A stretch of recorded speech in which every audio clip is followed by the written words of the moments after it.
In terms of balance for my kick and bass, I'm always looking at minus 3 dB.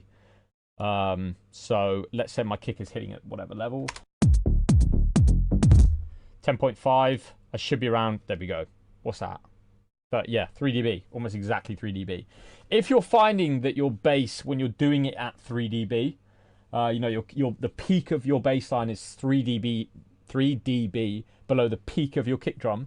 If you find that it's actually too quiet, your dynamic range is too big inside of your bass.